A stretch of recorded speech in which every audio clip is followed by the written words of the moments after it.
कशासाठी कला अगं कला ही आपल्या आतमध्ये ठासून पडलेली आहे. आजकालच्या लोकांना कला अहो कला काय असते अहो लोक कला जतन केली की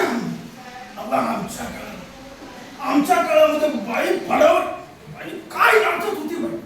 मग काय बाईंनी कला जतन केली आणि ही